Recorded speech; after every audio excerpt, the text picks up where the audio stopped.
Welcome to zhunGamer's Guide to T-Spins. In this tutorial, I'm going to show you how to make T-Spins in modern stacker games. First, I want to point out that I'm only 24k TR in Tetrium, which you might think is okay, but it's not X rank, so there might be things that I tell you which might not scale to X, but if you want to get to U rank, like you might be in A+, S-, I don't know, then you will find this quite helpful. I'm also around 10k in Zone Battle, and something I wanted to point out is that this video is being made because people contributed to the community challenge, the community reward, and it's been done, I think, for like half a year now, but we're finally making it. If you are seeing this video, then it happened. It happened. So let's get to it. First, we need to point out that you can rotate T-pieces in two directions. First, this is the clockwise rotation, and this is the counterclockwise rotation. This is important because for various spins, like especially T-spin triples, the direction matters a lot.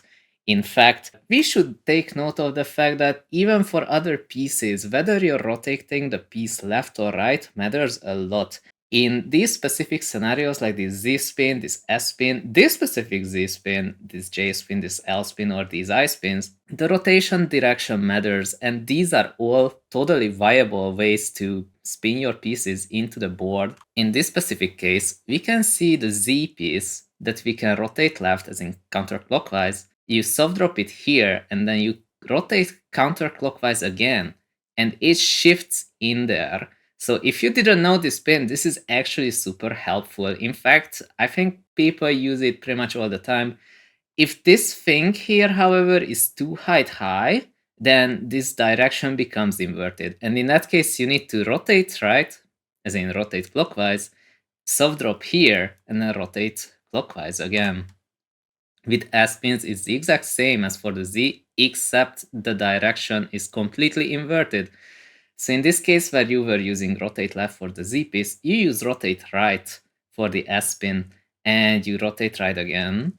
And with the two height wall, you need to rotate left, you soft drop here, and then you rotate left again, and it ends up there. There are other Z spins. In this case, I'm showing how with the T piece, it aligns perfectly to cut out this S shape where you need to rotate right, soft drop here, and rotate right again. You use this quite a lot in perfect clear openers. There's this one, this really funky Z-spin triple, where you just soft drop it here and you rotate right. You do not want to rotate before soft dropping here, because if you rotate once and then again, then you will end up with a different pre-rotation, and in that case, rotating right again will just like throw it somewhere over here instead of down here, and you will be very confused.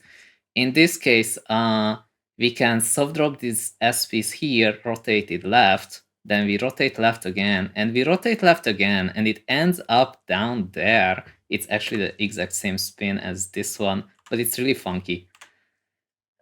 Here we see the same Z spin triple as before, rotating right. Here you have this T piece, which you can use as the overhang, and then you rotate left and it ends up in there. Or there's this really strange Z spin triple, in which case the overhang is actually too high. Look at it, it's up there. So you put this Z spin, this Z piece here, and you rotate right. This actually can help sometimes, but it's very situational. It's still interesting to know about it. Here we have the J spin with the overhang. We put this here and rotate left. This is going to be extremely useful for STSDs later. When the STSD is ruined, we are going to see it. It's called the boomerang. And in this specific scenario, you can soft drop this L piece and rotate left, and it ends up in there. In Tetrium specifically, and in some other non-standard, non-guideline games, you can use the 180 rotation, where if you place this J piece here, as you can see here, and you rotate 180, then it can plug in that hole. You cannot do this so easily in guideline games. This specific spin is extremely helpful. You can soft drop this L piece here, rotate 180, and it will clear those two lines, not just this one. Although, depending on what you need, sometimes clearing this is better. It depends. There's this really funny spin where you soft drop it here, you rotate 180, and then you rotate right, and it clears these two lines. This can be really useful if you end up with this specific shape by accident. Here we are looking at ice spins, which are pretty much the hardest spin of them all, because pre-rotation matters, but you cannot really tell which piece is gonna rotate where. So I included this specifically, that if you wanna clear these lines, then it's pre-rotate left, then rotate right. If you wanna clear this, then it's pre-rotate right, rotate left for some reason. This bottom left corner is pre-rotate left, and then rotate left again. And in this one, it's pre-rotate right and rotate right again. This one still makes sense on the top right corner. You can clear this bottom line rotating left. You can clear this one rotating right. If you want to rotate left, this works. But if you want to clear like this, then you need to have an overhang here or here. And then you need to pre-rotate right and then rotate right again. This is an extremely useful spin every now and then, because you sometimes want to get a quad under a TSD, and in that case you want this one. So in this case you need to pre-rotate your eyepiece right, then you rotate right, and then you rotate left. That's how it ends up here. If you use pre-rotate left, then you will end up with this, and then rotating left will just put it back up here, and you will most likely get spiked and it's over. In this case, you want to pre-rotate right again, you soft drop, you rotate left, and you rotate right, and it ends up right there. In this specific case, which you might need in the all clear effect mode, you also pre-rotate right. You soft drop it here, you rotate left, it ends up here. You rotate right, it ends up here. You soft drop and you rotate left, and you will clear this line. Here below, it's very similar. You need to pre-rotate right again. So apparently you typically need to pre-rotate right, except for the specific case we saw on the previous slide here. Only these require pre-rotation left. So yeah, you pre-rotate right, you soft drop, and then you rotate right, then you rotate left, and then you rotate right again. So T-spins, that's what we're here for. How to make a T-spin. So the way you make a T-spin is that you make a T-shape, and then you make an overhang. Once you have the T-shaped hole, you just cover up one block with the overhang on one of the sides. So this works, or this would work. You just need this one block. It doesn't matter where it comes from. And then you put the T in. So as you can see, you put the T in. But the piece you use to get this shape does not matter. So in this case, you need this block here, but it could be anything. It could be the Z, it could be this one, it could be this one. It honestly doesn't matter. The whole thing that matters is that you have the T, you have an overhang on one side. It could be this, it could be this. You see it. And the T doesn't need to be face down for it to be a T-spin. So in this case, this is a T-spin, but this would also be a T-spin. This is actually a T-spin triple. It would have to come from here, rotating left. You'll see it later.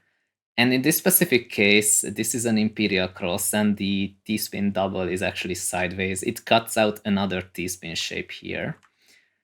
So if you can face plant a T in a hole that could have been a T-spin probably, you can get one line clears instead of two. In that case, it's a T-spin single. You can make a T-spin double, as we have seen earlier, and we can also get T-spin minis.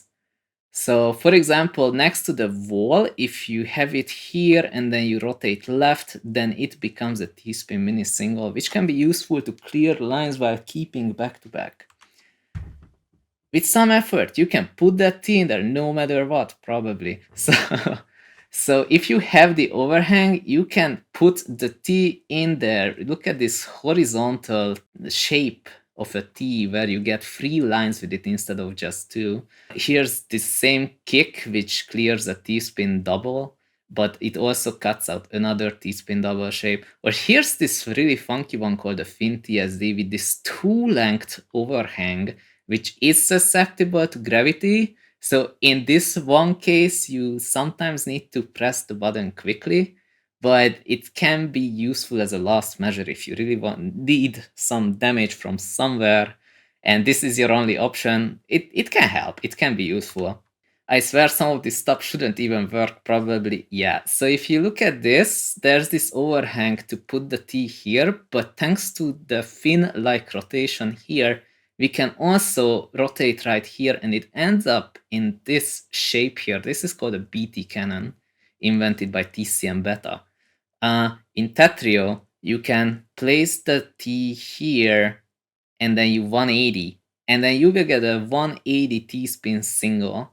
And there's this one which I included just for the sake of completion. You can rotate left and this becomes a T-spin double for some reason. Maybe I see this one day and reach X rank. Yeah, so this is something I have seen in high rank gameplay, that they would build this OS here just to skim this one line while also keeping back to back with the T-spin mini.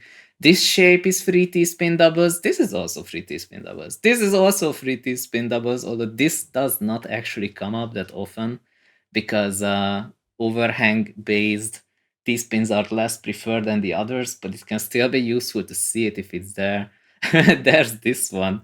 This is also free T-spins doubles, by the way. And look at this side fractal.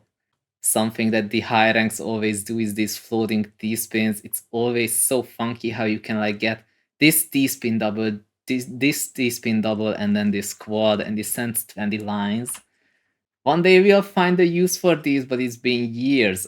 Yeah, so look at this shape. It's a free long overhang where if you have the T here and you rotate left, it clears these two lines. I'm not even sure if it's a T-spin mini double or a T-spin double, but nobody uses this. You would need an eyepiece for this. Now TSD with these. This is the Trechalos, nobody does this, honestly. Yoxotot, also nobody does this. This is a TSD here, which if you use the TSD, then you get a fin TSD opportunity. Finty cannon, extremely rare. You would get the fin at the bottom, you get a S spin here, and then you get the TSD. I have seen this, but the person who used it lost, so it's kind of risky. Yak spin, this is actually really powerful. If you have 180 spins, then this is a TSD into a TSD into a TSS. So like T-spin double, T-spin triple, T-spin single, but nobody really does this. This shape here, you could use it to get this TSD at the bottom, and then you get this ISO TSD here, but it's also a free long overhang. You would only end up with this if you misdrop something really badly. And there's this T-spin, I guess it's called God spin. It's literally a meme.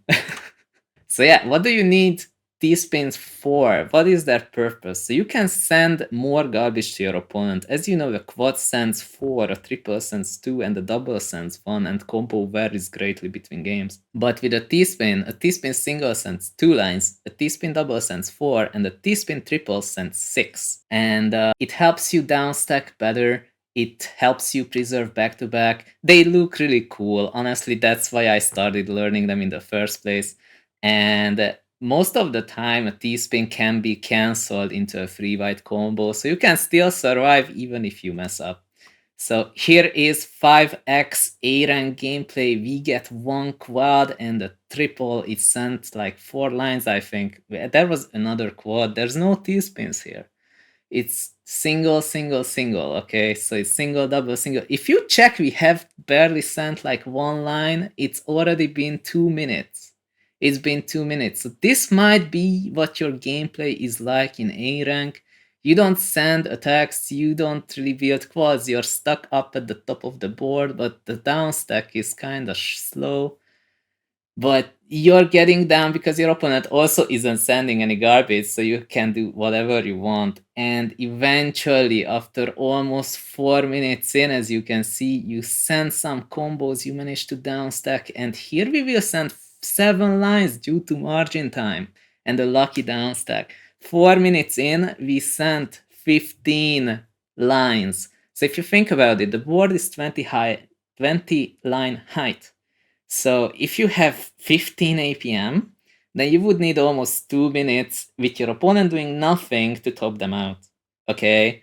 But this might take you a while, and even if you start using T-spins, you're not immediately gonna win the game. In fact, if you think about it, A quad stands for, a T-spin double stands for, you need 20 lines to top out your opponent. So what's the goal here? If you just send one T-spin, why am I not winning it? Because you sent 3 lines and your opponent is at the bottom of the board. So what do you want? You want to top your opponent out as much as you can using garbage. Here you see Manaka, right? The Sea Pancake VTuber sending a quad, a TSD, another TSD, and a quad, and topping out their opponent with a massive amount of garbage. So if you look at high rank gameplay, what they do instead, they don't just like get a single and a double and nothing. Here they didn't get the PC, but they're stacking up 5 height for a fractal, even using 2 T's just to get the shape. But it's perfect because they're blocking all the garbage coming in except for that clean at the bottom. Look, it's an STSD. This is not sped up, by the way. Here they are kind of wondering, hey, can I get this donation? But this could almost be their demise, but they get the free wide downstack, the free wide combo downstack. So here we go down, we have the TSD quad, some cheesy garbage 20 spike, and then we just send TSD, squad TSD. Look, back to back is preserved, all the incoming garbage is blocked. There's only 2 coming in actually. All the clean attacks and the back to back bonus, they're just deflecting the opponent's attacks entirely. So here we send this TSD, and the opponent is down, and in this case you can see this person has swept their opponent with just clean attacks. So you might think, hey, you didn't need to speed this up, but speed. I often hear lower ranks, especially in A rank to be honest, and even in S+, hey, I'm too slow. But speed is not the only difference here. Here we have these 2 eyepieces to create a triple. We are sending 2 lines with a board that's like, if the opponent knew how to attack, it would be over immediately. You're sweating so hard to send 2 lines. Meanwhile, the top ranked player sits over a 5 height fractal. Even the garbage is clean. T in hand with I, they can send 10 lines anytime they want. They see, hey, can I send this and obliterate my opponent, or will I need to guard? Who knows? Well, technically, it doesn't really matter because they have free PPS. So yeah, speed does matter to build better shapes. But it is not the only difference. You need a better board, you need T-spins, you need quads. So what kind of T-spins are there, right? There are quite a few. This list is not complete, but we are gonna look at every single one of them. So the most important one is the T-spin double. This is the shape, this T-shape with the overhang, T-shape with the overhang. Regardless of what this overhang is over the T-shape, in fact, you can fill out the rest of the board. You would have these 3 blocks here and this block here. You put this L in and it creates the overhang and the T-shape. There's this specific one where you can use this L piece to create T-spin double. There's this one just to show that, yes, this is possible. It does not matter what the piece is. It matters for the continuation, but it doesn't matter for the T-spin itself. You could even use this T piece to be the overhang. In fact, on the other side, you could use an L piece, put an S piece on that, and now you have 2 T-spin doubles. So it doesn't really stop there. Like, using a T is risky, because you also need another T for the T-spin itself. If you are confident and you have the time, then you should definitely do it. We saw the gameplay video earlier. MLST used 2 pieces, 2 T pieces to create a fractal. This is also a specific setup, for example. This is an opener. I think this is TKI. I don't really know what this is. These are all just examples how you can see that the T shape is right there visible. You can fill it in. Same idea here. This is a T-spin single that will allow you to get this T-spin double later. Here's this one. These are some very useful tech that you can see. These JPZ for this side, while the other side has this staircase like well. Same here, and you can fill this out. The top ranks, what they do is that they see this, And then they are like, hey, I have this hole here. I have the 3 with 5 with gap here. I can fill it out with an S piece. Make the overhang here, not here, here. And then I have 2 T-spin doubles. Something you might want to look out for is that once you get this quad, then this specific shape here, you have this gap, you have this hole. And then you saw that here you have space for 3. So you can place this Z piece ahead of time, knowing that, hey, I'm going to clear this quad. So once I have cleared this quad, this is going to fall down here and make a T shape. And then you fill that out. And then you get a quad TSD, which is 10 lines. Not just 4, it's 10. Something that is very similar. Here you see that here you can get the T-spin single. But if you place this S piece here, because you saw that this hole is here. So this hole is here. Compared to that, you want to put the S piece here. And once you clear this line, this creates this T-spin shape here. You can always look for this. For example, here it's extremely risky, but there's this 2 TSD setup, this thing here. Once we get it, this Z piece was placed specifically against this hole, so that once these 3 lines are cleared, this becomes a T-spin opportunity. Same idea here, to be honest. You can see that once you clear this TSD here and you clear this TSD here, this is also a T shape. So you can get 3 TSDs out of this specific shape. Something that helps in Tetrium specifically, what you can do is see that all these garbage holes are on the right, but this one is on the left. So if you can clear these with a combo and set up this TSD once these lines on the right are cleared, what you can do is get a free combo and a T-spin double at the end. Here we did send a combo into a T-spin double, which should send quite a bit of lines. Something I wanted to show you, as I was making those prophecy setups earlier, I ended up with this weird T-spin shape. If you clear this like an Imperial Cross, you will see this later, then you end up with a Trinity. You can skim that out with another TSD and then another TSD, and then I could even set up another new T-spin setup called a DT cannon. I think it's really cool. You're going to understand all of this by the time we get to the end. There are more T-spin doubles to think of, just like we saw earlier. You can rotate left, you can skim, you can cut out these lines and get a T-spin double, as long as this is filled for some reason. This is also interesting. This is a T-spin double, but this is also a T-spin double. And in this case, if you get this one, then you will also get a T-spin triple here. Speaking of T-spin triples, so if you have this block here, this specific block, then you can put the T in and rotate it inside, and then you will get a 6-line damage because you cleared 3 lines with a T-spin. If you have this 2 height wall, then you put it here, you rotate right, and then you rotate right again. See, this is what it looks like. Let's look at it again. But things that don't work. If you see this shape, this doesn't work. Having a 1 height wall doesn't work. You need either 0 or 2. It doesn't work at 1. And if this thing is not filled, this T-spin triple is not gonna work. So there are multiple ways to build this. For example, here's this one where this S piece is placed on this garbage. This overhang is here. This is filled out with an I piece so that the third line is cleared. Here's the easiest one, where you just faceplant this J and have L on the other side. Here's this wacky overhang, which works because this doesn't need to be filled for the T-spin triple kick to work. This also would work, actually. Like, it doesn't matter. You just really need to send it. Once you have that, for example, here you had this staircase shape. You place this I piece and make this overhang with S and Z. Honestly, there are so many options. All of them work. Here's the T-spin mini. This is a funky shape. These are the 2 ways you can get a T-spin mini.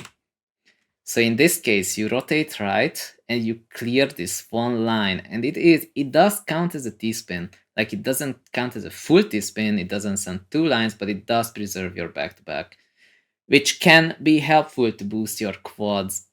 And this one also works. You soft drop it here and then you rotate left and it skims this bottom line as a T-spin mini. This can be really useful. So for example, either here or next to this wall, this clears the lines. We saw this earlier. If you need to get this, but you want to keep your back-to-back, you can make this free height gap here and then put the T in, and it's going to be a T-spin mini. You can see that right here. So yeah, this is really useful. This one is less useful. This is the T-spin mini double. This is the ISO TSD from earlier. No, it's actually Neo. Doesn't matter. Nobody uses this. There's the Fin TSD, which is almost the same thing, except instead of plugging it in there and then rotating right, you have this too long overhang here. And this is an actual T-spin double. Sometimes useful, especially if you can follow it up to fill out the space with SPs, but it's kind of rare. It depends on how risky you are playing. It can be useful though. T-spin singles is the same as a T-spin double, except you're clearing only one line. But in that case, you're still sending two lines, which is really useful. In fact, they are really helpful. For example, if you want to make sure that you get this quad after your T-spins, you don't end up blocking here because you're like, hey, I want to get the T-spin double, but it's not filled out. And now you're stuck, you have to clear all these lines to get to the quad. No, you get the T-spin single instead, and then you get the quad, and it sends a lot of lines.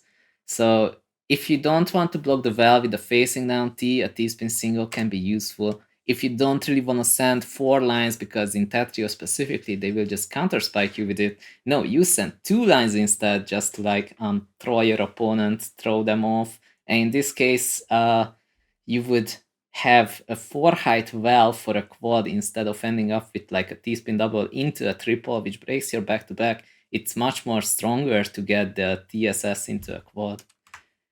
Here in this specific example, this person Sage like places this J piece here and blocks the well entirely, even though they could have put the S piece here and get the T-spin single, get this open well for a quad clear, and then they would have had a chance maybe.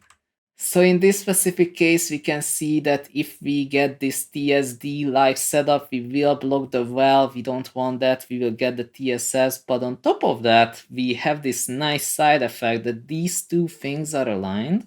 Like they are on even height, which allows you to make better T-spins later.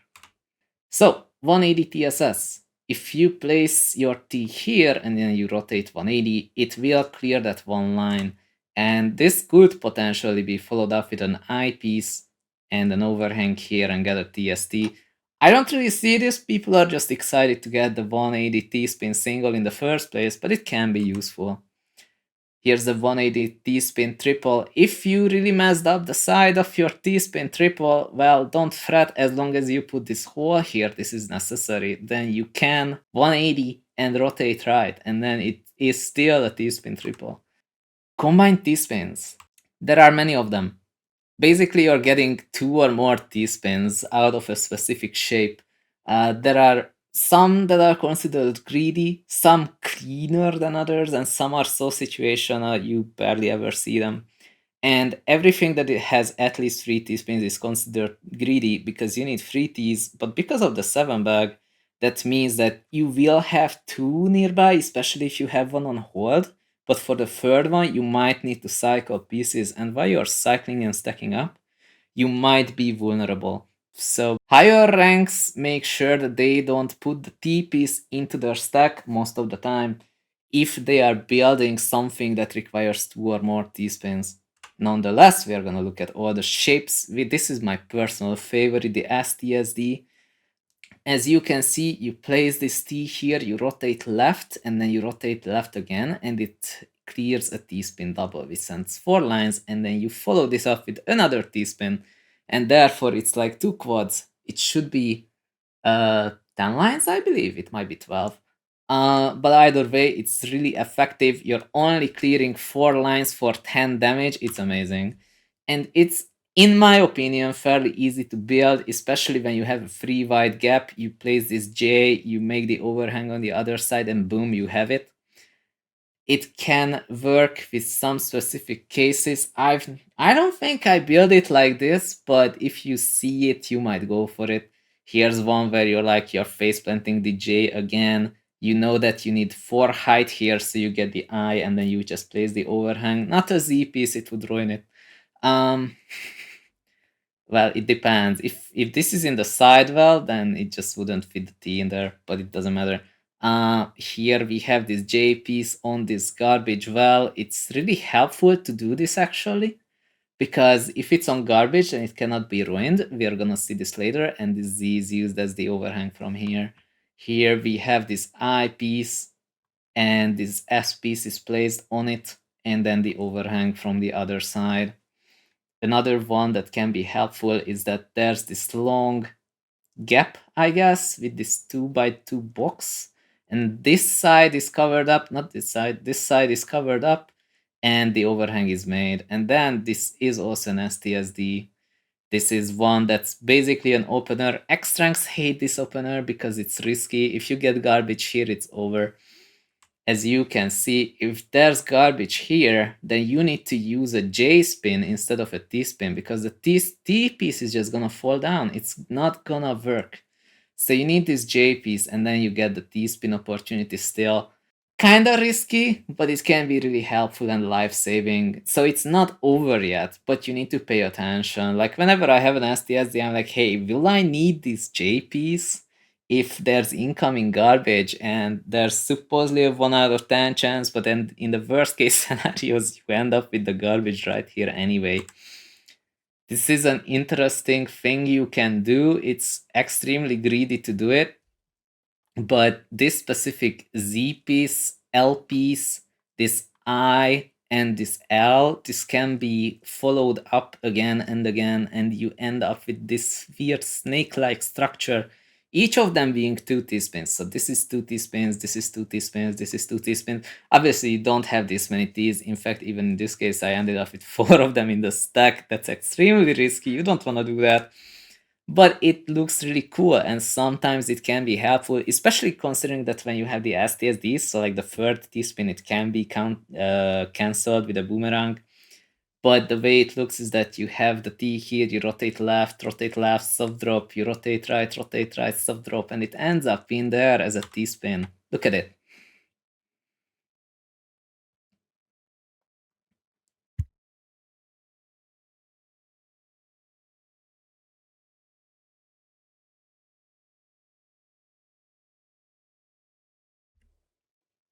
So it's really fun. Yeah, this is what it looks like, the specific shape. If you can place this S here and the I and the L. Honestly, that's not really how I think about it. It's more like I make the STSD here, but I end up with this S piece on the other side. Then I know that, hey, if I place this J, then it's basically an STSD stack, and I just scramble to make sure that I get the overhang on the other side, because until then it's kind of blocked off. Here, I actually did this in a game, as you can see, although Manaka is S plus and I was U, so this isn't entirely fair. But I also did it against another U rank, and look, I actually had 3 T's ready, and I won this game with this shape. It's really fun when it works out. Here I ended up using it in score attack. It's not as good as the ST stacking, but it still looks nice. Also, as you know, with speed level 20, gravity is high.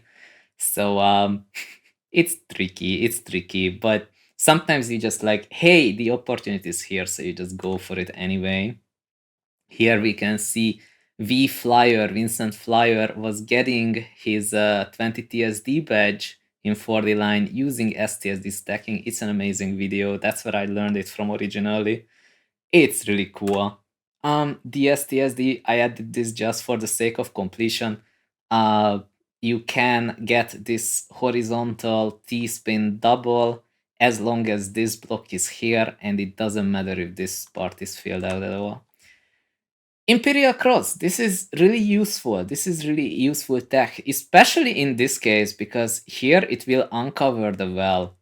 Look, so if we put the T here and then we place it here, you rotate it inside like this, then it clears a T-spin double, and then you can get another T-spin double.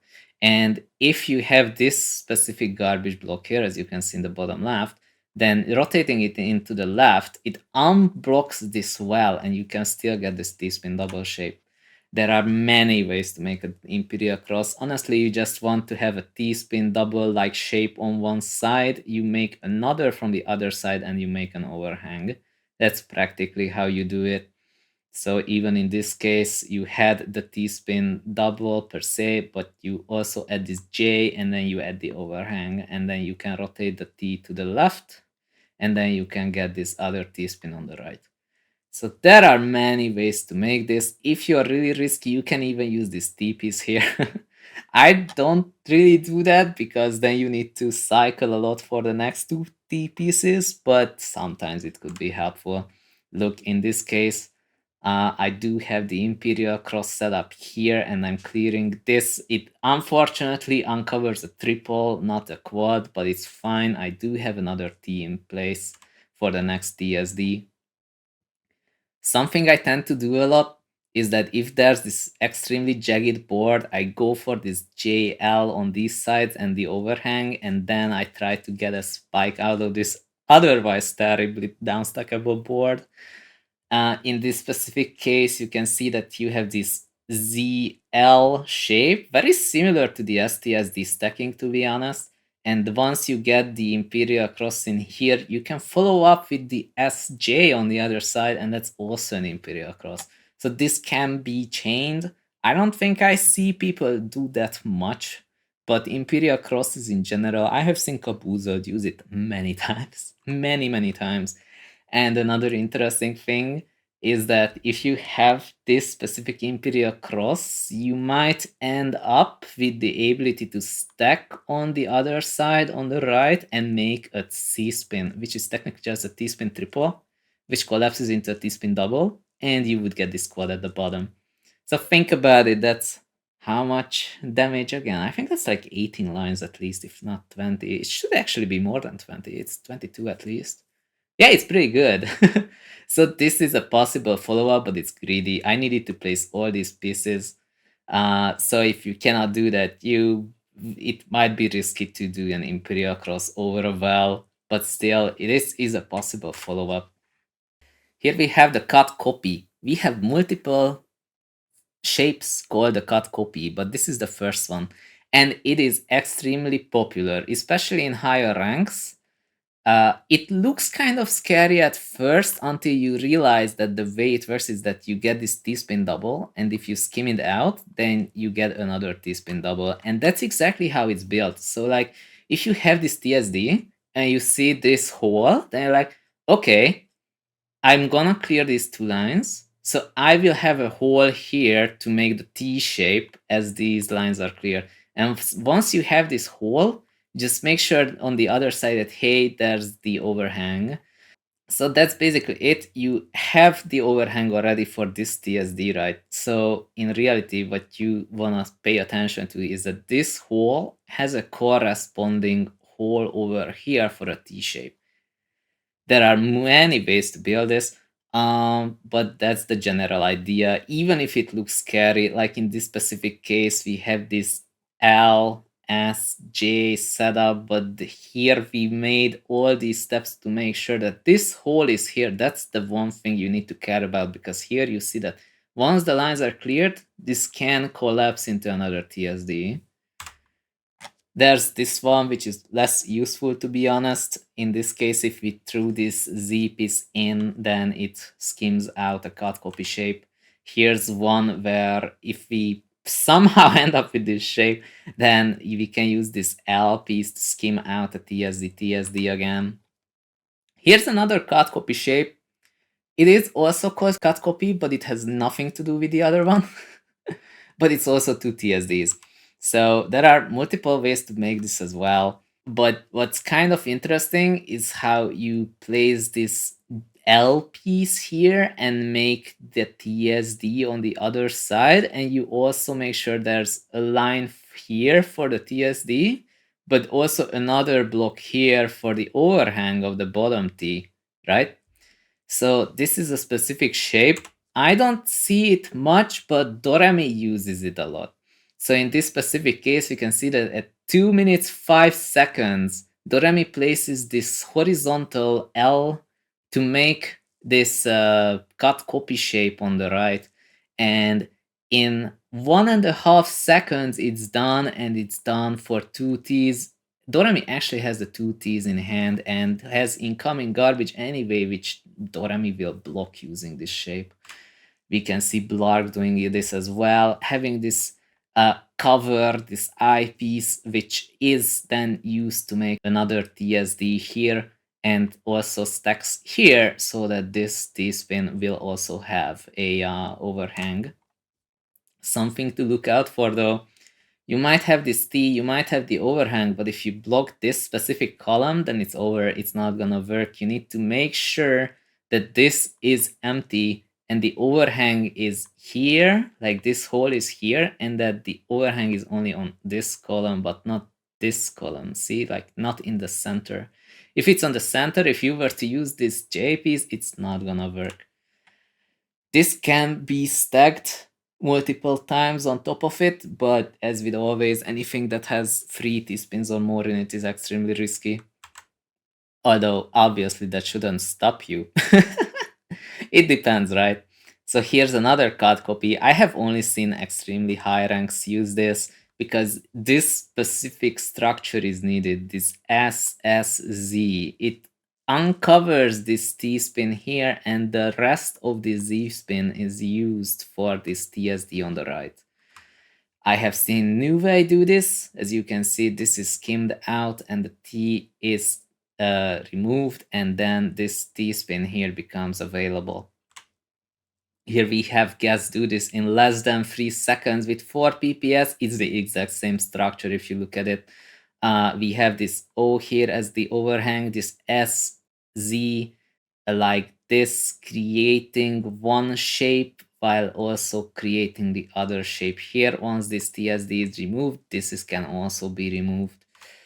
And it doesn't work if you cover up the middle, so you need to pay attention to make sure that this is not covered up, because then it would block this bottom T shape and you cannot get the TSD. Here we have Jan99 making this cut copy. I added this because it's a bit different. This is basically an S prop for the top TSD, but I have never seen anyone else use this, so I figured, hey, I could include it. It's really funky. Fractals. Fractals are one of the most powerful setups. In reality, it's 2 TSDs stacked on top of each other, and the height difference between them does not matter. But this is the usual shape. You see this a lot, you see this a bit less, but they're both equally useful. So for example, here we have one TSD setup and we stack another TSD on top of that. Here we have one TSD, but it would be followed up with the Z and then an overhang.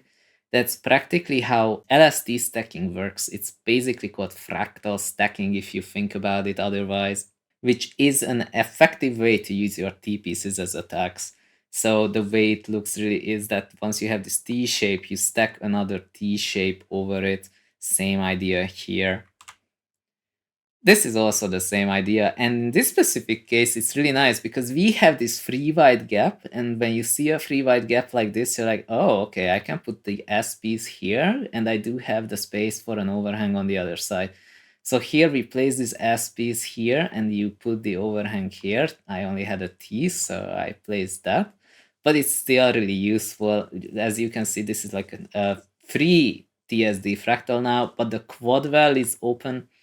So if we have a quad here and the TSD and the TSD, this is how the high rank spike you to oblivion. Here we can see that if the overhang direction is wrong, then this stays here and you cannot get the TSD. So what you want to make sure is that as you clear a TSD, you can also clear the next one rather than accidentally block off the well. Here we can see JD Moons with the 2 height difference between the 2 levels of this fractal and the quad well. So we have this TSD quad setup, which is a 20 spike.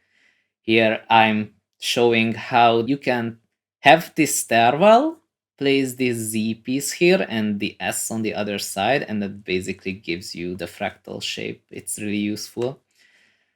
But if you have this S overhang, then that's fine too. You can place an L here, and that's how you can end up with the Z on the other side, and that's how you would end up with this elevated fractal rather than this one that you see most of the time. It's fine. Like, you're trying to build a TSD without blocking off this left 2 columns. Once you have that, you can get as many TSDs as you want. In fact, something that's very interesting, if you skim like this with a J-piece, then this floating block can be used to create a fractal even in a sidewell. I took this directly from your connection because I even had to check the replay. Hey, how did that work again? Yeah, so this is how. So you have this J to skim out, and then you can place this overhang, and you have the 2 TSDs. Fractals are nice because these TSD setups can be placed inside other shapes. For example, this is a Trinity, but there's a TSD at the bottom, and it doesn't ruin anything. We're gonna get this TSD, and we still get the other 3 T-spins. Something that's really cool that I saw in X-Rank gameplay by Ting is to get this T-spin mini here, and then stack a fractal over it. So this preserves back-to-back, and then over this shape we can place this Z and then make the overhang on the other side. Here we see Sirno-chan doing this as an opener with 3 TSD setups over a quad well. So this is a 20 spike. If you're not prepared to guard, it's over. Here we have the DT Cannon 2, which is basically a fractal scheme TSD. It's extremely situational. You don't end up with this pretty much ever, but if you do see it, this is how you resolve it. Here's the DT Cannon. This is the real DT Cannon. This shape is its very own thing. You typically have this L face planted, you need this hole on the other side, and you need this 2 height well. If you don't have this, it's not gonna work. But interestingly enough, this can also make in a middle well, and you don't need this face planted L. Like, if you look at it, there's this JS and this ZS overhang in the bottom right corner. It's really funky, but it is its own shape, and with this L is the easiest one to see. Here you can see Alma Hexblade trying to see it somewhere in the middle of the board thanks to this trainer. It's kind of really tricky to see, actually. It's really hard. So we have the DT Cannon opener, which is not that great in Tetrium because you send 4 clean and an 8 clean, which will almost always be used to counter spike you. There are follow-ups like into Caden, into a perfect clear, which if you know, that's great. I have seen people opener meaning that really well, but I don't know it. I'm not gonna be able to tell you how that works. But this is the shape for a DT Cannon opener. The opener helps learn the shape. So here's BT Cannon. This is one of my other favorites, but mostly because people said, oh, BT Cannon, nobody makes that mid-game. So I started learning how to make it mid-game. And the idea is that you have this stairwell here with this specific hole. So you have this T-spin-like shape, but there's this hole. In that case, you can make this BT overhang, which means that you place this Z piece here. You make the overhang on the other side, and then you get this middle TSD, and then it collapses into a TSD, right? You can also use T as the overhang from the other side, but it's extremely risky because you're gonna need 2 more T's anyway. And the same goes here. You can place this T a bit to the left of the Z, and then it ends up with just the right shape, but it's so risky. The opener does start like that though, if you do know it. Especially this reminds me of the opener, but I haven't learned that. I only learned this, that if you see this shape, you place this Z, then you get the TST if the overhang is done. As you can see, I do use it quite a bit. Nobody expects a clutch mid-game BT Cannon. So here I had 2 T's used as the base of this BT Cannon, but I did win anyway. And there's this one, which I also made. I saw this hole here, and I ended up with a T-spin mini. And once I had the T-spin, oh, hey, this shape looks familiar. So I ended up making the VT. Here I make it on the left. It's great. Look at it. There's the hole. There's this shape. So I place the Z here, as you can see. There's this one with the BT cannon on the right. I'm on the right side. Here I have full zone, 2 T pieces ready. I am sending this and then follow up with L upstack into a quad. And then I think it was a 50 spike, which is really nice. Here we have another useful shape is the C-spin. It's basically a T-spin triple over this gap. It's fairly easy to make once you have this terrible board, like, oh my god, this one block is covering my well, oh no. Well, apparently you can make a TST around it, and you get 2 T-spins, which sends ridiculous amounts of garbage, and if you have the quad well over it, then it's even better. There is an opener that allows you to make it, but I find it's not very reliable. I would not use that. There are other C-spin openers which are much better than this one with the T base here. So anything really works. It's really just a TST over this gap. This is one that's very interesting. There was this 7-5-3 gap, and then the Z piece can be placed, the I to make the TST overhang on the other side, and then suddenly, boom, it's a C-spin. Here, this is actually really nice. If you see this specific garbage pattern, then you can sometimes, if you want to go for it, place this Z, make the overhang on the other side, make sure this is 2 wall height or 0. Either works, just not 1. That's why this T is here. Or here, as you can see, it's the same garbage pattern. Here you can see Blaarg making this with 3.5 PPS, standing over this TST shape and has an eyepiece ready to get this quad. Here we have the TST tower. It sends 2 T-spin triples. And it's extremely easy to make. As you can see, you have this gap with these 2 garbage blocks here.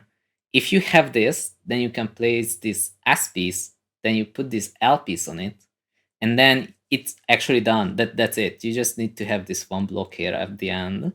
So if you have this shape and the overhang, then you get the 2 T-spin triples. Here we have some greedier T-spin spike setups. There's at least 3 T-spins in them. For example, here's the Black Cross. I'm not sure anyone actually calls it this, but this is the only name I found.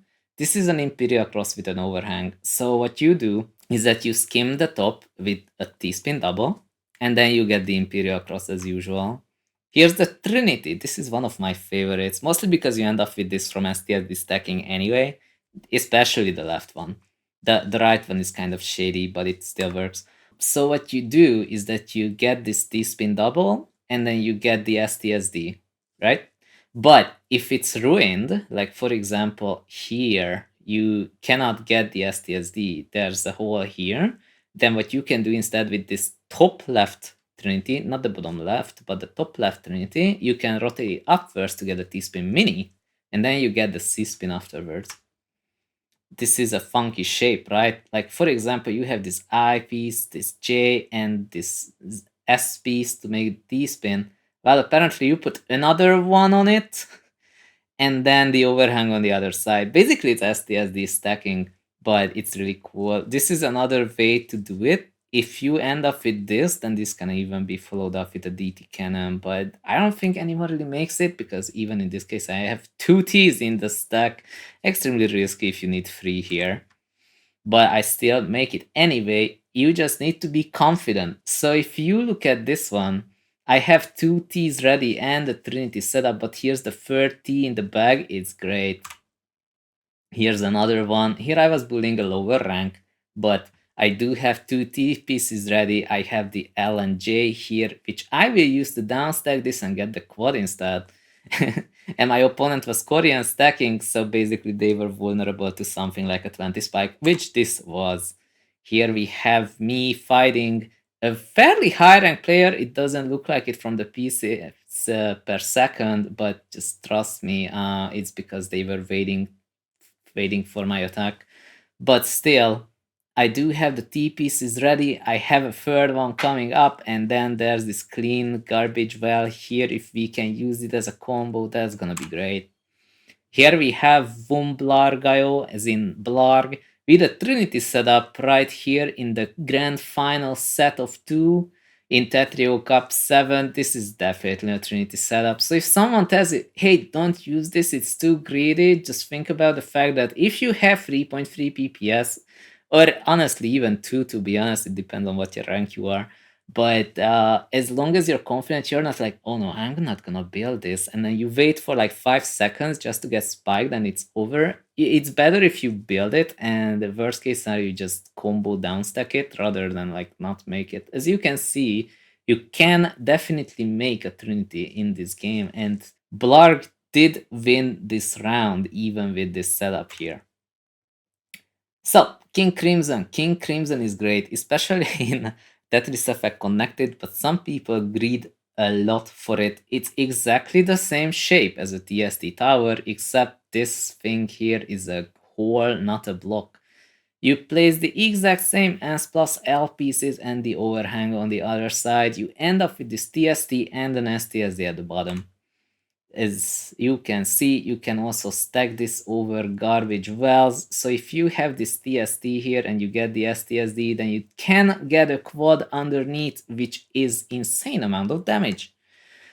Here's the Neil Cross. It's kinda rare. It's an Imperial Cross at the bottom of a TST. One thing I ended up with though, one time I was trying to get the C-Spin TST tower, but instead I had this gap here, so I ended up with the Neil Cross, and I was like, I guess you can do that. But that's basically how it works. You get the TST, you get the Imperial Cross, and then you get the TSD. Here you can see me make it mid-well in the middle of the board in phase 3. It's risky, but if you do have the time and you do have the pieces, then why not? DT STSD, this specific shape, it's almost like a DT cannon, except this thing is a hole, not a block. It's kind of tricky to see and kind of tricky to build, but in a side well, I end up with it every now and then. So you place this L piece, you have this T-like shape, you have the 2 height gap here, but you also have this hole. Once you have that, it's 3 T-spin doubles. So in this specific match, in this specific video, I do send it. It counts as a 20 spike. My opponent was not prepared. It's an old video. You can see that my piece per second is only 1.4. It's like 2 now. It's fun times. DT cannon C-spin. So if this hole is here under your DT cannon, then you can make a third T-spin, which is greedy as always, but still it can be useful. So it's the exact same as every other DT cannon, but this hole is here. You can, if you're greedy enough, get this O donation with the J on it, and then you make the rest of the shape. BTSDSD, even more rare than the previous ones. You have this shape with the other side compared to this one. So this was DTSDSD. This is the BTSDSD. So here, what you can do is you have either this BT overhang, which is risky, or you have this one, which is really nice. This S piece here with the overhang from the other side. And this is also 3 TSDs. Here's the BT cannon C-spin, where if you have this extra gap here at the bottom, instead of just the BT, you also end up with the C-spin, which is 3 T-spin doubles. You might be able to build this from your own blocks like this, but this is clearly not worth it. But you can end up with this thanks to the game giving you just the right garbage configuration. Look at that. It's so great. It's on the right. So we have the BT shape with the S as the S piece here as the BT overhang. We have the garbage pattern, and we also have this in the right position for the third T-spin. DKS as in Dark Kazu Special. It is a DT cannon with a TST on top. If it's almost built the same way as any other TST tower like King Crimson like setup, but this is the shape it's built on. What you need to make sure is that this place is covered up so that you do get this TSD at the bottom later.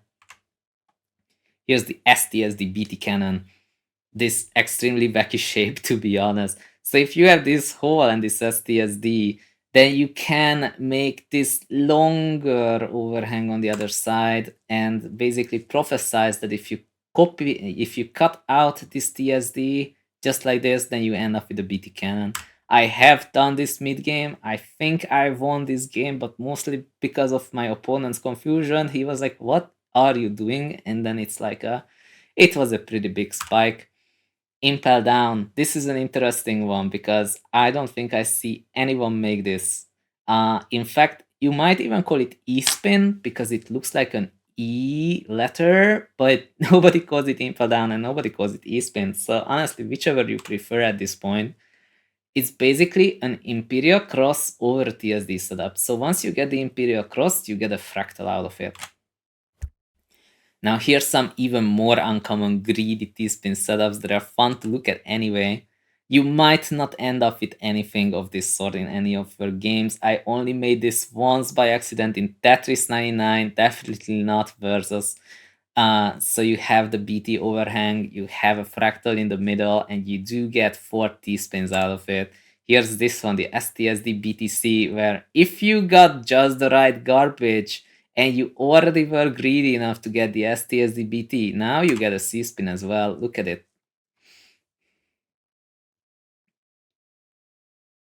It would be so satisfying to actually get this in a game. Oh my god. In fact, I did end up with this shape once, but I did not have 4 T pieces for it. It's still cool though. Here's the cut, copy, copy. It's basically a cut, copy, which is built the same way as the regular cut copy one, which means that you see that here's the T-spin shape. Here you have a hole. So for that hole, you want this TSD. You want this TSD here, and there's this other hole. So you want to have a TSD shape here for that as well once the other two TSDs are done. You might end up with something like this. This is kind of practical if you're lucky and you see it and you have 3 T pieces ready. It's kind of tricky. I don't think I've seen people go for it much though. It really is a prophecy T-spin double twice. But now that you've seen it, you might see it later. Here's the Cursed Trinity, or otherwise called DSTSD cut copy. It's really funky. You get this DSTSD on the left and it collapses into a cut copy as long as the overhang is here. I don't think I've seen anyone do this in a real game. I did this in a friendly game once and my opponent was like, "Whoa, what are you doing?" I was like, "I'm not sure. This T overhang here? I don't know, man."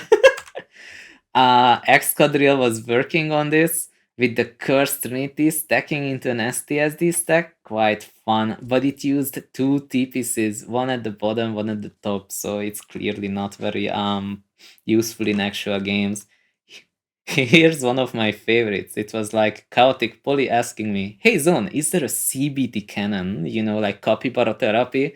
Well, it is one of the ugliest T-spins I've seen, but yes, it is technically possible to make it. This is in fact a C-spin that you cut out into a BT cannon. You can see it here actually. You get this T-spin triple, then you get it as a BT cannon as usual. Xquadrille made it, but like 2 T's, but he does have 2 T's on hold. This was the best attempt, but it's also I don't really like this one, but it is still real. Here's the BT snake. It's a really funny one because you can get these 4 T spin doubles, but by the time you make this shape, I don't know, man. Like you need this S gap with the S here and then this S piece on it and then make the BT overhang. It's extremely unlikely to see this in a game. There's this one, the BT Trinity. You cut out this TSD here in the middle and it becomes a Trinity. The only time I've seen anyone do this was in Yakine's T-spin sequence. So if you are Yakine, you might see this in your games, but otherwise probably not. But it's really cool nonetheless. You can see it right there. See, like this. Start.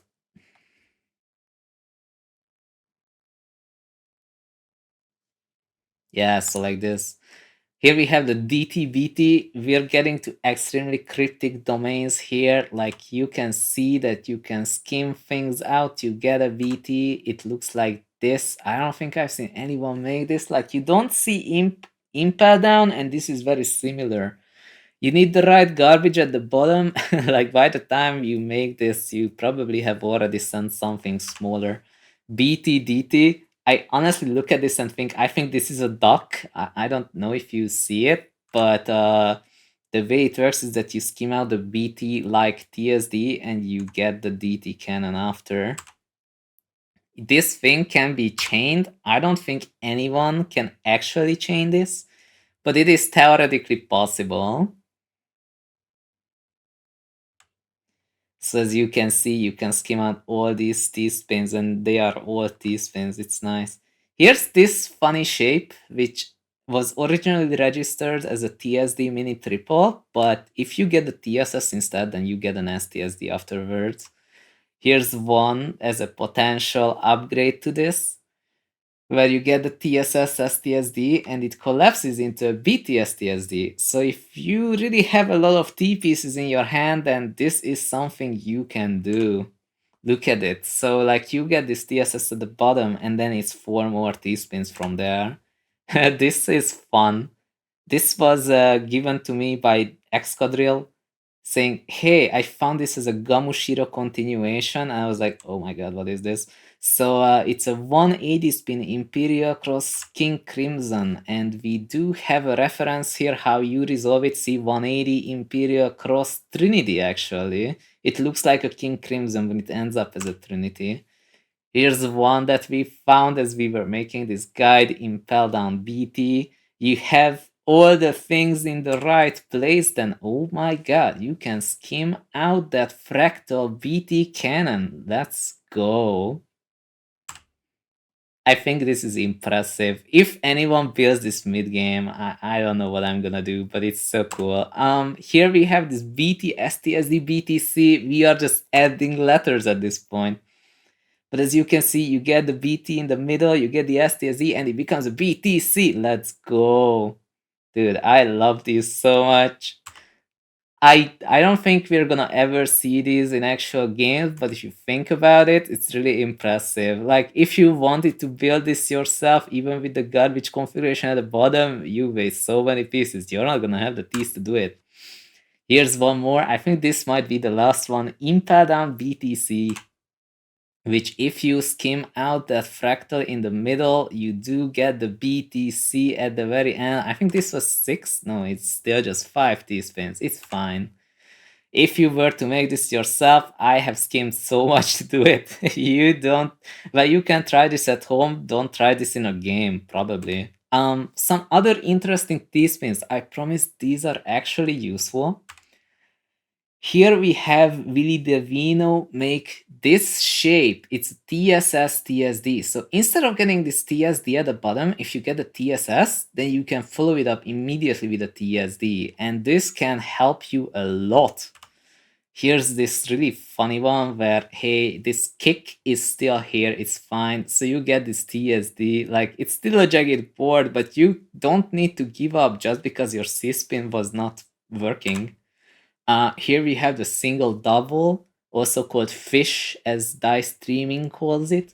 You can get this TSS here in the right side of it, and you get the TSD afterward. You have this shape, is the mini triple. I would say this is like mostly disappointment, really. It's like almost a trinity, but it's not, and then you have to give up and hope that you get 2 Ts to get the TST so that you stop being vulnerable. But it's still a thing that you can do. Here's the Super Spider, Super Helix. I like this because whenever I misdrop this specific shape, I'm like, oh my god, I can Super Spiral and get the TST. And if you look at the replay, like, oh my god, I did the Super Spiral. It's really cool. Because you plug this L here, you rotate right, and then you rotate left, and it skins out the TST shape. Here we have Sketched Purple's signature move, the TSS STSD. You have this weird shape. You stick this in, this T piece here for the TSS. Then you get the STSD as you normally would. Magic Key. I included this mostly because, well, it was there. So if you have this shape, this LS on the left, and you get this TSD, then technically once you get the TSD and you add this overhang, then you have a TSD setup. The guy did say that people don't really use this, and I agree. I don't think I have a reference at all. Some of Galactoid's additional T-spins. Some of the T-spins we saw earlier, especially BTDT, Trinity Trinity, and BT Trinity, they were all from Galactoid's guide. There were more of them, to be honest. They are said to be very cool if you can make them, but they are kind of risky, but they are theoretically possible. So this is a BT cannon with a TSD on top of it. This is a Trinity with a Trinity on top of it. If you ever make this in a game, send me a replay.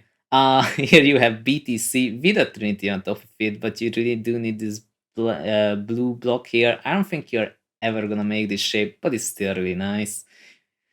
Maybe in like parts, like you get these parts at the bottom and then you get the top, it's fine. Here we have this shape with the TSD at the bottom and the Trinity on the right. This reminds me of the BTDT we saw earlier. It's really funky. In fact, here's the actual DTBT as the reference. Like if you have this shape and then you make this DT here over this gap, then you can get this T-spin, then this T-spin, and then this T-spin. It's nice.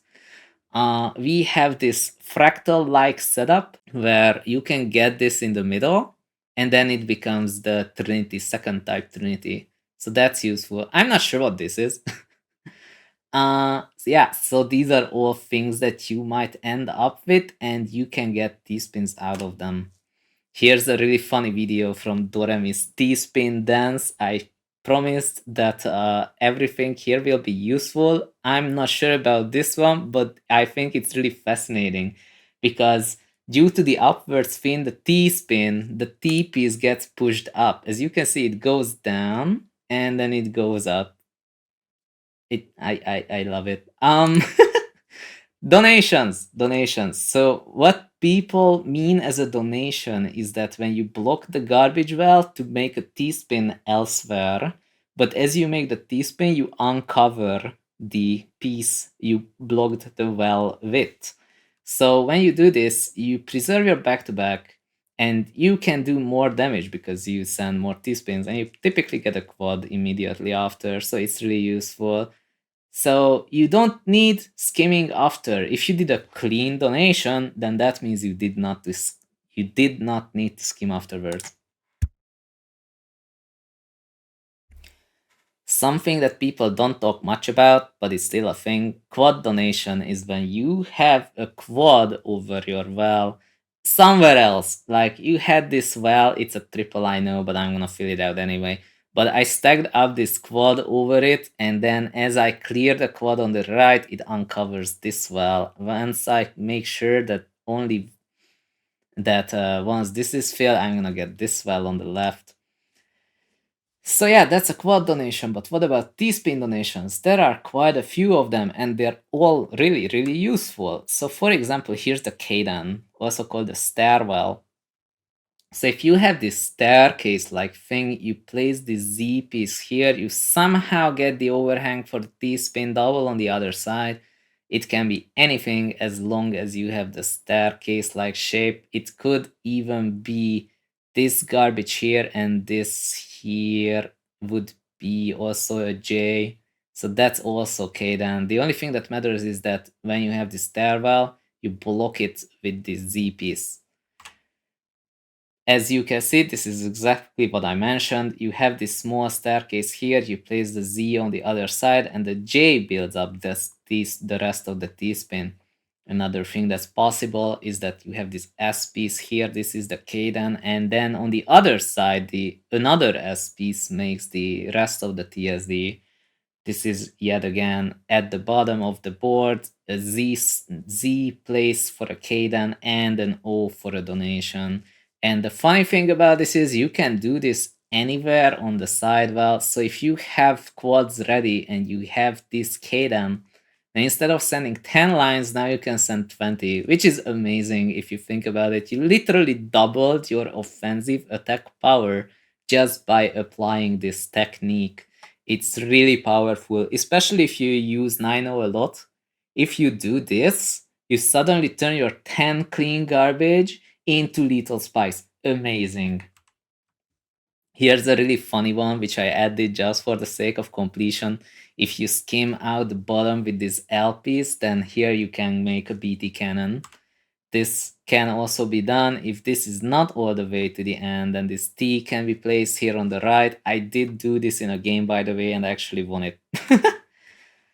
Caden versus Finn. So Caden can be used on a sidewell easily. You cannot do this with a Finn, but the idea is very similar. You have this staircase-like thing and the 2 height overhang at 4 height, as you can see.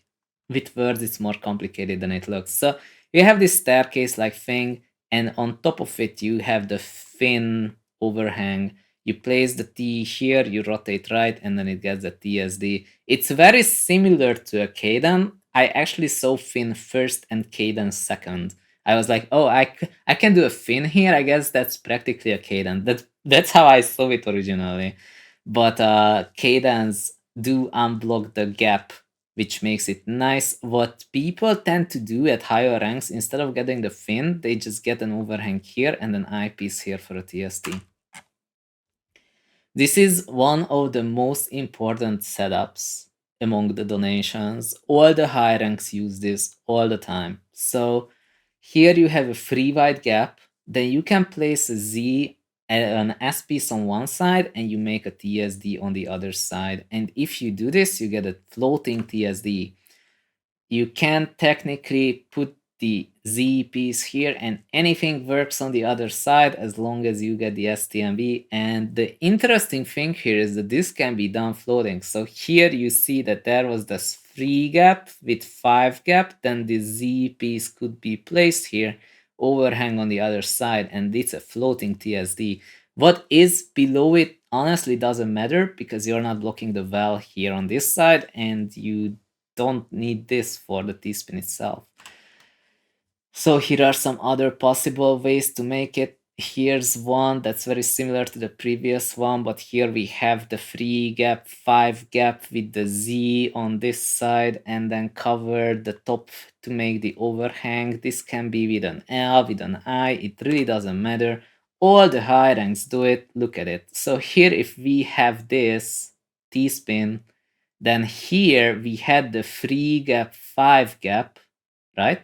Right? Can you see it? So here the 5 gap, 3 gap. So this S piece was placed to make sure that this TSD is here. This doesn't matter, and this becomes a TSD here as well. So it's actually 2 TSDs.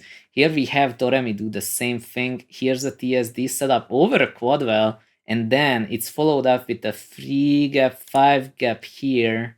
Look, the 5 gap covered with this S piece, and then the T is used here, and then here, and then here the quad. It's suddenly a 20 spike. It's amazing. Here we have Doremy in a 6-free blitz run, making STMB cave. You can see that the S is here, the Z is here, there's this gap, it doesn't matter, and there's a TSD under it, so this can still be used as TSD quad. It's a really powerful move. Here we have the parapet, which is a bit more situational. If you have this hole here in a free wide gap, you can place this J and then get the TSS instead of TSD. If you do that, these two things will be evened out. And funnily enough, if you are doing this in an 8-1 setting, then this can be used to stack up your right side without using an eyepiece. For the sake of completion, because we are BT enthusiasts, you can make this into a BT. This is how Excadrill makes BTs. I don't make BTs like this because I don't make parapets enough, but I should. This is another really useful donation technique called the ZS prop. If you have the free wide gap, then you can place this Z piece. Like if you remember the STSD, you would place the L piece here, face down. Well, instead of that, you put the Z piece down. And if you can make this hole on the other side, then it's a T-spin double. In fact, if you learned ST stacking, this is what you're repeating over and over again. It's really useful. In mid-wells, you can replace this S piece or Z piece prop with a T piece, which can be useful. I totally took this technique from OSW. So OSW is really high rank. It does work. You just need the T pieces to do it. but it does not work on a side well. Like this would be a T-spin mini for sure, but now you can't really follow it up.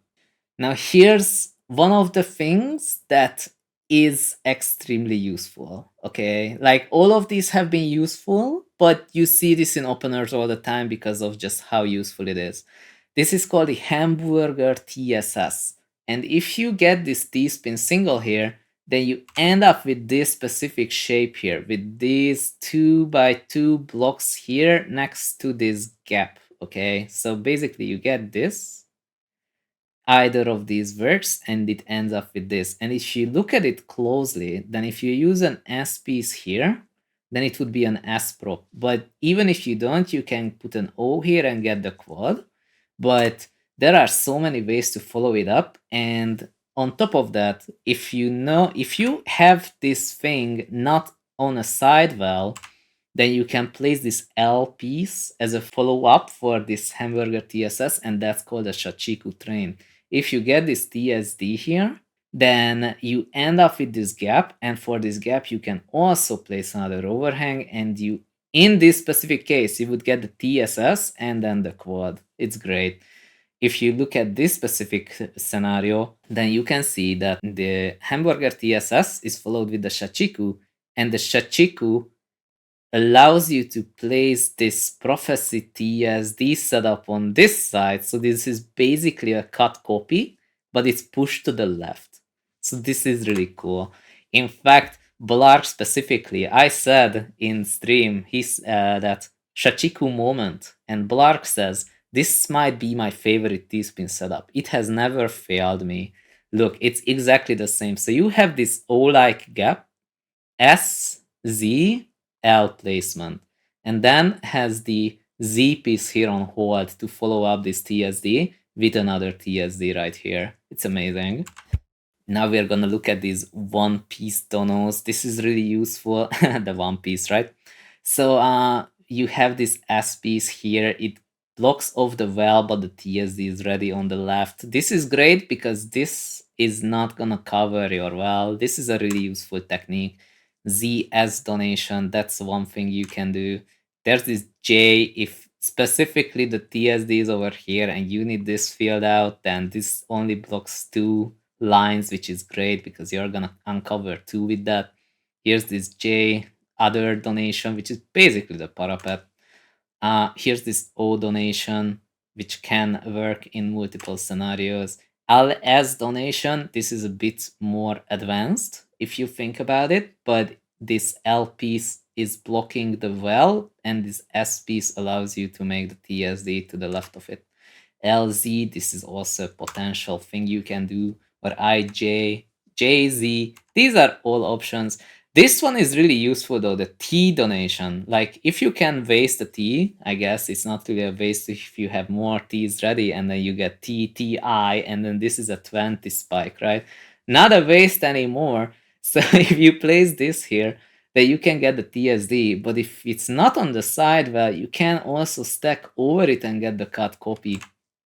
Here's S2. This is one of the most important donation techniques because instead of trying to get this T-spin with these specific pieces here, this Z, like if you're not getting Z, you might be like, oh my god, I need a Z to make this TSD no matter what, and then get the overhang. But if you just don't get these pieces at all, then you can push the T-spin to the side. Like here, in this specific case, I place this S piece and the overhang is already right there. And this works for most T-spins. This is how you can make quite a few floating setups. Here's one that's really funky. It's not just TSDs that you can donate. You can also make TST donations. Like, look, here in this case, we have this L block 3 lines and this TST setup is right here. We get the TST and then the quad. Here it's OZ, here it's OJ, either of these works. Here's an incomplete TST donation. So you do get the TST-ish shape, but only 2 lines are covered, but that's still fine. It's still a TSD. So that's still 4 lines. Follow up with a quad, it's 10. So it's gonna do quite a nice spike. Here's an interesting donation that I saw only in high rank play. It's basically like an STMB cave, but it's like do-it-yourself STMB cave. Like, look at it.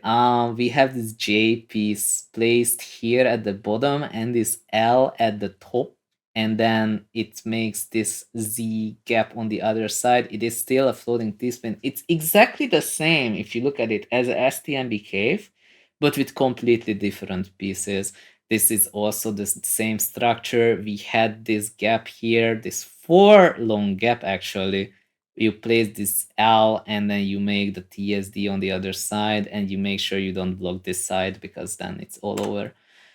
Openers! I included openers for the sake of completion, but openers really are just setups on a flat board with a clean bag, meaning that there are no residues from a previous bag. I included this definition for a clean bag because people call things clean stacking, and you're like, what is clean stacking? And they're like, not dirty stacking, and like, that's not helpful, but in reality, that just means that you don't need to soft drop to make it. In this specific case, clean really means that you don't have pieces from the previous bag of the 7 bags, so you can make this with the right order of pieces. Here is one of my favorites. In fact, this is one of the most popular openers of all time. You have the TKI base, and then people apparently called 4 variations based on where this J piece is placed. It honestly doesn't matter. This is followed up into LSD stacking. I don't think anyone uses this because of the parity issues that this gives you. Like, this is just really high up. And honestly, personally, like, I couldn't really memorize this at all, so I end up with this. I don't know if this counts as TKR or not, but it definitely works like it. Fonzie is what people call this one. Is the best version. TKI is really good against SDPC or other loops. Here you can see that speed does matter. We have the exact same speed, but with that speed, I do manage to counter this SDPC loop. I send the TSD just as they are sending this TSS. I'm gonna send 2 lines, and therefore I will probably break the loop. 2 honestly is not necessarily enough. You can still be surprised by, oh my god, the pieces were just correct for them to fix this. But if you somehow get 3 lines on the other side, then it's perfect.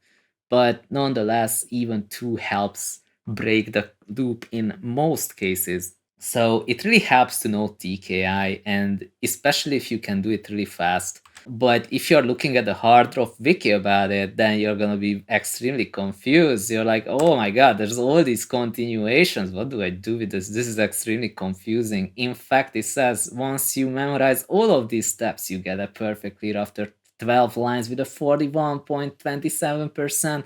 If you have early J and L pieces, and you're like, what? And then you realize, you start thinking about it, and it means once you have placed 50 pieces over 18 seconds, depending on your speed, I used 1.7 pps, which was my usual speed in U-Rank for a very long time, then this means that this PC will work 2 times out of 5 if you don't get any garbage for 18 seconds, which honestly in most ranks just doesn't apply. You don't need to bother with this. Just learn the opener for the early TSDs. So these shapes, this is what you want to see. Especially this top left one, honestly. Like, I don't know what this is. This is one that's common. This is one that's good. Okay. And I do this sometimes for some reason. MKO. You know MKO, right? You know the copy pasta. I will read it for you. Did someone say MKO? Caboozled materializes out of thin air, holding a large bag over his shoulder. Before you can reply, he whips out L and J pieces from the bag and slams them on the floor, cracking the ceramic. Nobody said MKO! You yell in desperation, but it is too late. Caboozled had already stacked 4 floating TSDs in your living room. You close your eyes in resignation to your fate as your house is obliterated in a massive 50 spike. Honestly, you just place it like this. These L and J pieces on the side, and then the Z and the S like that. And then you make an overhang for a TSD. Once you have this, in fact, sometimes you don't even have this, and then you have this T, like the waist T as they call it, waist T MKO. But once you have this is nice because then you can follow this up. Honestly, you can freestyle anything from this. The common one is to make a Kaidan. Once you have this shape, you get this TSD and then you follow up with a Kaidan. Sometimes you get extremely lucky and you get a quad PC. Sometimes you get a 2T plus Z or S PC. That's a thing you can do. Honestly, there's also one more thing you can do, which is like you make a T-spin double and then you make a T-spin double and then you get a TST, which is really nice. So I was like, I'm gonna freestyle it for the sake of this VOD, and then I ended up with this Trinity. I was like, this is not what I'm looking for. This DT cannon is not what I wanted to do, but it's fine. And then I ended up like making TSDs over and over. It was not getting the TST follow-up. So I just got it from the Wiki Four.lol. You can totally do it. So if you have this S piece here and then you get two TSDs, and then you place the S and Z specifically like this, then you get a TST in the middle. It's really nice. MKO is great. You should learn it. It's kind of advanced though. You need to know how to play the game, make freestyle stuff.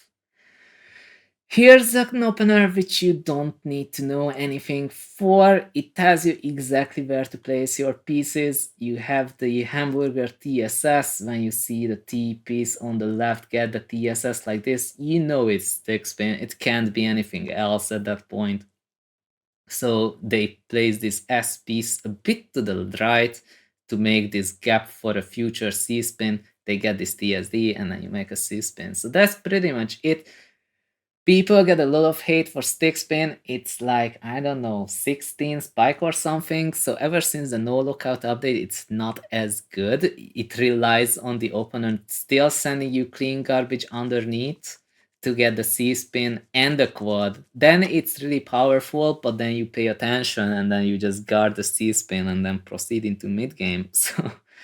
So people do use it. It's powerful. It's not the best. It's easy to learn though. Here's one that's much more finicky, much harder to learn, I guess, because there's more steps involved, but it still tells you exactly where to place what. But you still need an early hamburger TSS. In fact, you get another hamburger TSS in the middle. That's why it's called extended. You end up with a 6-free stack, which is really nice. I do like this part of the opener. It's extremely useful. But then you can follow it up if you're greedy and go for the rest of it, which is to get another hamburger on the left. If you get the O earlier than this JL, then it's great. You can place that here. If you don't, you can put it on the Z if the Z is available. But if neither is an option, like you get LJO, then this opener is doomed and you need to cancel out as soon as possible. It's not gonna work. Afterwards, you place this TSS hamburger-like shape here, and this is unique to SDPC spin. It's a TSS skim C spin. That's what SDPC spin is. It's kind of tricky. You really do need to learn that, yes, the J goes here and the L goes here, and then you hope for the best that in the future you get this S piece. Thank you, 7bag. And this I piece goes here. And once you filled out the rest of the owl, you can get this C-spin quad TSD, which tends to hurt people, especially those who are prepared to, okay, they're gonna send me one quad. I'm just gonna stack like one line over it. I'm gonna get a TSD, and then it's gonna be mid-game. And then you surprise them with this 32 spike, and like, why are you doing this to me? And you're like, because you're waiting for my garbage. So here you can see this opener playing out. By the way, in lower ranks, honestly, you can use extended as the PC spin if you're fast enough. Here you can see that I got the O late, so I place it on the left. But I did get the O soon enough afterwards, thank God. So here you place this piece, the O there, the L there, and now you have the two T's and the I, and then that gives the big spike that you're looking for with back-to-back. There are people who prepare for it if they can guard, like, I don't know, a TSD or a TSD quad. They typically block enough of it to survive if you're not following it up. You need to be aware of this.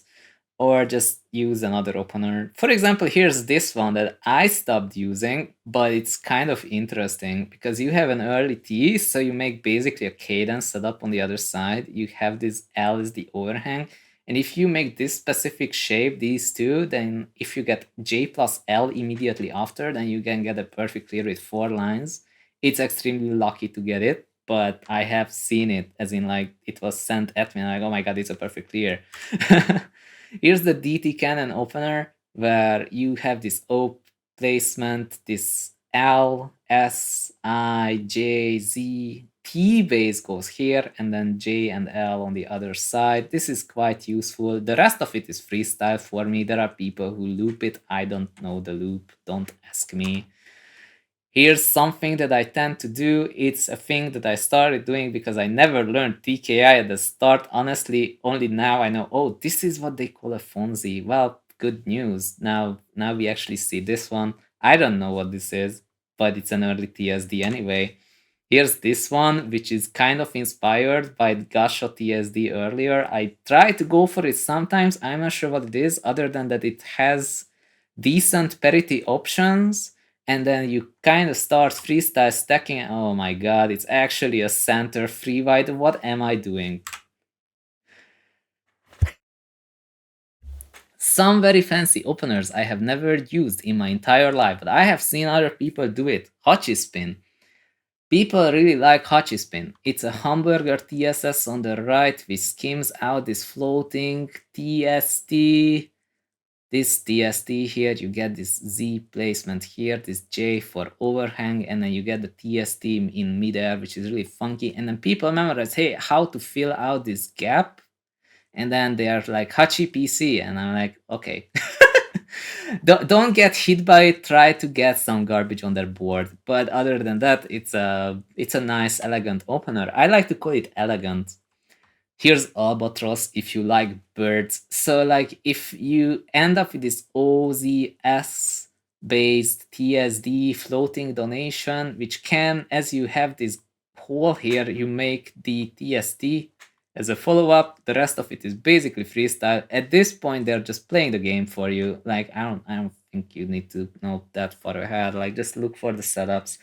But this is a really interesting donation if you think about it. Like this SZ donation, and here they get the TSD in the middle. Very interesting. So I feel like these bird openers help see some donations. Here's the Pelican, which is this SZ floating in the air with this JOIL. If you get the things in the right order, and then you still end up with this tiny block here, which you can use as a TST setup. I have only seen this thing once in my life, this SZ donation in midair. Laura was using it, and I said, wow, you're doing mid-game Pelican. And Laura says, I don't specifically plan it out that way. So technically, even though this is what Pelican starts with, this really is just an SZ donation for this specific TSD line clear in the middle of the board. It's nice if you see it. Here's Drunk Albatross. Theoretically, you can loop it. I'm not sure. There are people who know it. Here's Sailboat. I see high ranks use this because you get this hamburger TSS on the left, but this specific structure on the right is a TSS that you can cut into a TST. Here's Flamingo, which is like the final bird opener, which people have been inventing. There are 5 ways to do it, and I had to alter queue and reset multiple times just to get these reference images, making them extremely situational. I'm sure there are people who learn it. I don't know. The only thing that I figured out is that here's this new one, the Space Flamingo. It's an amazing opener that you can use to make the best shape in Tetris and Tetrio, which is the washing machine. Look, so that's basically one possible continuation for this opener. There are real continuations. I'm not gonna learn it. And here's Amogus. Here are some loops I've never learned just for the sake of completion. If you wanna know what to look for, there's BTCam and C-spin. There's SDPC, DPC. There's MS2, Gamushiro, Honeycup, or any other C-spin opener that really just makes a C-spin and it collapses into a perfect clear. Doremy uses this a lot, so I guess this is actually really useful. I see this in zone battle all the time, done by high rank players. They actually have like, hey, I have this zone and I have perfect parity, so I'm gonna loop, and they send a 110 line attack, and I'm like, oh my god, it's over. And then there's this opener, which I use sometimes, I'm actually not kidding, which is Trinity stacking. Don't try this at home, but I do have this Trinity here on the right. I'm getting this T, and I have 2 more T's ready, so it's actually perfect. Practical tips for making T-spins and spikes. So if you have a free wide gap like this, then you can get the Z prop, you can get the STSD, you can get the STMB cave. It's really nice. I typically get an STSD though, and I hope not to get garbage here, but it's really useful. I see people do this a lot though, because once you clear this, then you can follow this up with a TSD. That also works. Free wide gaps are still your friend even if there's garbage in the middle. In fact, that's just what I mentioned. You can get a TST from that. In fact, that's exactly how C-spins work as well. Free wide gaps with the core, with the garbage block in the corner, you can still make a King Crimson and get free T-spins out of it. And if you have 2 blocks, then you can get a TST tower out of it. In this specific case, you might want to be extremely risky. I go for this sometimes if I have the time. You get this donation with the L, and then you make a TST tower, and it's actually a TST tower C-spin if you look at it. It's really cool. Free wide gaps with 2 height are great. In fact, they are the best. That's how you can do either a Z prop, STMB cave, STSD. This really is the most versatile one. Staircases are great because even if you have this jagged board, you just cover up one side and make a T shape on the other. You need a staircase for a Cade and donation. Staircases also kind of allow you to be like, okay, you know what, I'm making this Imperial Cross that I mentioned earlier. Stairwells are like the best. This 5-3-1 gap allows you to do so many things. You can get a C-spin out of it. You can make a fractal out of it. See, like S and Z, cover it up and make another TSD on top of it. It's great. Here you have this S piece placed on one side, overhung on the other side, and you see, hey, hold on a second, I have this TSD, and then there's this gap. So I'm gonna cover it up with this Z piece here and make a cut copy. So that's great. You can also make fractals. This is a fractal, and this is also a fractal. 2 by 3 plus height gaps are not your friend, however. You can make skim setups, like with this Z piece. I skimmed out either an STSD or a cut copy, but typically what high ranks do is they just throw in the I piece, suck it up, and then they go for the 5 height column, which is much better. They try to not break back to back. They need to stack this up and get a TSD quad instead. 2 by 2 height gaps are interesting because they help you get either a scheme-based C-spin, scheme-based Imperial Cross, scheme-based cut copy, scheme-based BT cannon, but honestly what you really want to do with them is STSDs. So if you can make this 2 height wall or higher, or 0 I guess, but with a J piece that's impossible, then you can get this STSD by covering up this block. Look at it, like you cover up one side, overhang on the other, and tada, STSD. 2 wide free height gaps with a free wide gap at the top are okay, because then you have this, you're like, hey, this is free wide gap, so I can put a Z piece here, make overhang on the other side by any means, which is either S piece or J plus O or T if you're really greedy. And 4 height gaps are great because you can fill them up with an eyepiece, put the TSD here and get the TSD. If you want to make it taller, you can use the parapet. And otherwise, even if it's 4 height gap, then it's fine. You throw in this L piece face down and it's an STSD. You just cover it up with the overhang. You need exactly 4 for it anyway, so it's all good. Even if you cannot make a TSD over gap, you can push it aside and make it anyway. This is what we call the S2 donation earlier. You have this T-spin set up over here, but even if you can't, you place the S piece over here instead, and then cover up the other side. And then when you see that, hey, I covered up this S piece, I have this TSD, I have this gap, right? I have this gap and this clear, then I can make this hole here, get the TSD quad TSS, and then that's a pretty good attack. Sometimes you really just have to face plant a piece first, and with some foresight, yeah, so you can see that this is 3 wide long here, and you have J and Z coming, then you place this J first. You don't put the J here, you need this Z piece. You need the J here later. So you wanna add this, soft drop the Z, and then send the TSD. I mean the TSD. Here you need to sometimes know what pieces goes next to your TSD setup. So you have this Z piece and then you tuck in this S piece and then send the TSD, right? This is the same concept. With this specific structure, you sometimes need to place this S piece ahead of time and then tuck in the Z for the rest of the T-spin. Sometimes you need to take the leap of faith and just make that dono, especially if it's a Z prop or a Kaidan. It's great. This S donation is also great because you get a TSD quad. It's 10 lines of damage. It's gonna do wonders. Sometimes your stack is just really not working out, but you can fix it anyway. So my original thought here was to put down this S piece, make the overhang and get the STSD. But as I was experimenting with the right pieces, I ended up with a fractal. With this specific one, it's like, oh my god, the well is blocked. What do I do? You might want to go for the T-spin single, but you can also get the C spin here. Or apparently, if you are really going for it, then you can make this TSD and then this TSD with the skim. So it's a cut copy. And once you have this shape, you can actually stack another TSD on top of it. So you get 2 T's and an I piece, then it sends a lot of garbage. And then if you get another T, it's gonna be even better. So these are the shapes you want the most. So here we have this shape with a quad TSD 3 wide gap. It's great because then you can follow this up with another T-spin up here. Here you have a fractal. It's monotonous parity, which is nice. But yeah, 2 TSDs and a quad. Here you have 3 TSDs and a quad.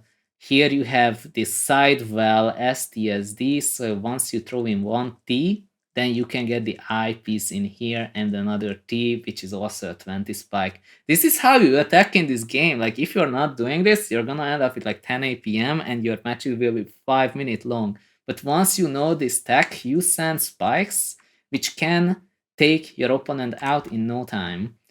And there's one more thing that people tend to do. It's called either LST or ST stacking. I don't know any of this, to be honest. Like the way it works is that you stack fractals on the left and then you freestyle the right. But honestly, I look for the setups differently. So I never learned these patterns. You need ST stacking for this S prop repetition here. This is how you get a really high score in score attack. But maybe one day I will learn it. Currently, I don't know it. You might need to watch another video for this. So conclusion, we actually got to the end, which means that you are now a T-spin wizard. You know how to make T-spins, you know how to identify them, you look at the gaps, you look at the line clears, you can prophesize your T-spins.